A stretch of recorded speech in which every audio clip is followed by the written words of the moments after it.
My soul shall exult in my God, for he has clothed me with garments of salvation. He has covered me with the robe of righteousness.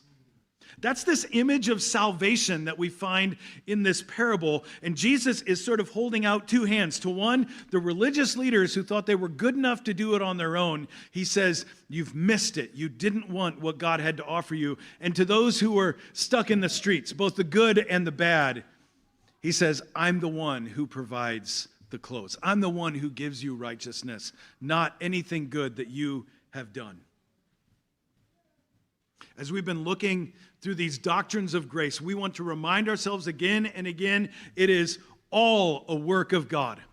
From beginning to end, our salvation is God's work. It's his power that accomplishes it. We've been using this word tulip. It's nothing new that we've come up with. This is sort of old standard fare. But tulip just sort of helps us remember these 5 different points. Beginning with total depravity, that apart from Christ, we cannot do anything good.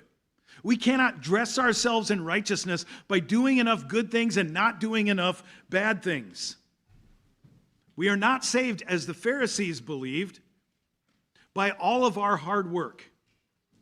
In fact, I think we're tempted today to think like Pharisees more often than we realize.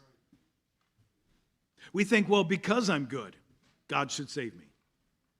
Because this friend of mine is good, I think God should save him. God should save her. Even if they're not a Christian, well, they have a good heart. I really love them, and I can't imagine God not loving them. We're Pharisees. We believe it's the good within us. Yet total depravity reminds us that all true goodness comes after God changes our heart.